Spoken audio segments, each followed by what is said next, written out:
మరొక వార్తాపత్రిక నమస్తే తెలంగాణ. నమస్తే తెలంగాణ సంబంధించి అబద్ధాల సీఎం ఆదానికి దాసోహం అంటూ ఒక వార్తను కూడా ఇవ్వడం జరిగింది. రాహుల్ గాంధీ తిట్లతో రేవంత్ రెడ్డికి ప్రాబ్లం అంటూ కూడా ఒక వార్తను ఇచ్చింది.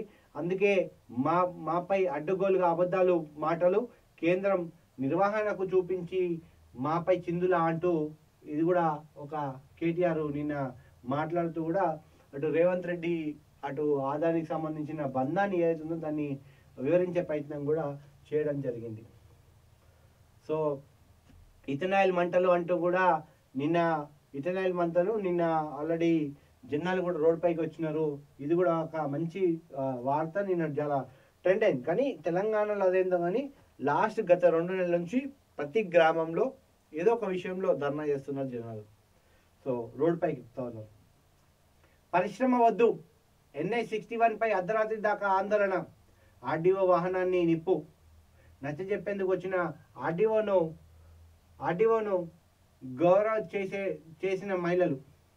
చేసిన మహిళలు తిరిగి వెళ్లకుండా కారులోనే 6 గంటల పాటు నిర్బంధన.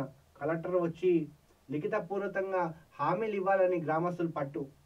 భారీ బలగాలతో వచ్చి ఆర్డీఓను తీసుకెళ్లిన పోలీసులు. అధికార వాహనం ధ్వంసం చేసిన నిప్పు పెట్టిన రైతులు. మళ్ళా రైతులు చేసిరని ఆర్డీఓ పైన చేసిన మళ్ళీ ఈ రైతులను తీసుకుపోయి మళ్ళీ అరెస్ట్ చేయరు. ఇప్పుడు వీళ్ళని ఏం చేస్తారంటే కరీంనగర్ జైలునో అటు ఆదిలాబాద్ జైలునో ఈ రైతులను వేయండి. ఇక ఇది పరిస్థితి. మీరు చక్క చేస్తే జనాలకు చక్క చేస్తే ఏముంటుంది చెప్పు. మొన్నటి దాకానేమో మీ నోరా తాటి మట్టన మీ మంత్రులే అన్నారు కొడంగల్లో ఫార్మాసిటీ వచ్చే వస్తుంది 100% అన్నారు. మళ్ళీ సీఎం రేవంత్ రెడ్డి వామపక్షాలతోటి లేదు అక్కడ ఫార్మాసిటీ రావట్లేదు, కేవలం ఇండస్ట్రియలిస్ట్ మాత్రం వస్తున్నాయని చెప్తున్నారు. సో అది పరిస్థితి మీది. మళ్ళీ ఫుడ్ పాయిజన్. మన్గూరు స్కూల్లో వారం రోజుల్లో 3వ ఘటన, 40 మంది అస్వస్థ. చూడండి ఇది పరిస్థితి.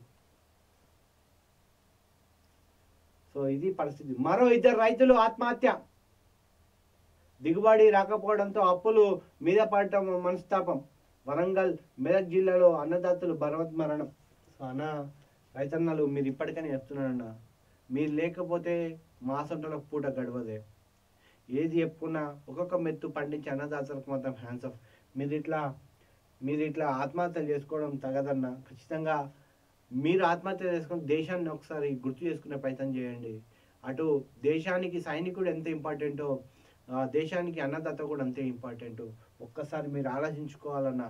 మీకు మాత్రం దండం ఎత్తి చెప్తున్నాను, చేతులెత్తి దండం పెడుతున్నాను. ఖచ్చితంగా మీరు ఇట్లా ఆత్మహత్యలు చేసుకోవద్దన్నా. కలిసి పోరాడదాం. మీకు బాధలు ఏమైనా కలిసి పోరాడదాం. ప్రభుత్వంతో కొట్లాడే ప్రయత్నం చేద్దామన్నా.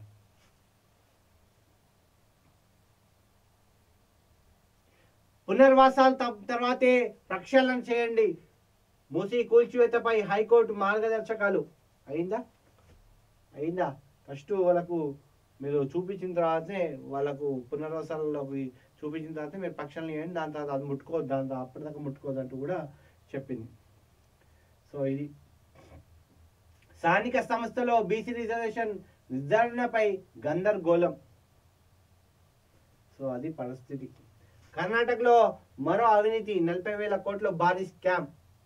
రోడ్డు నిర్మాణ మరమ్మతుల పనుల్లో అక్రమాలు. భాగ్యమైన BBMP అధికారులు ప్రతినిధులు. సో అది ఇప్పటికైనా తేల్చుకోండి.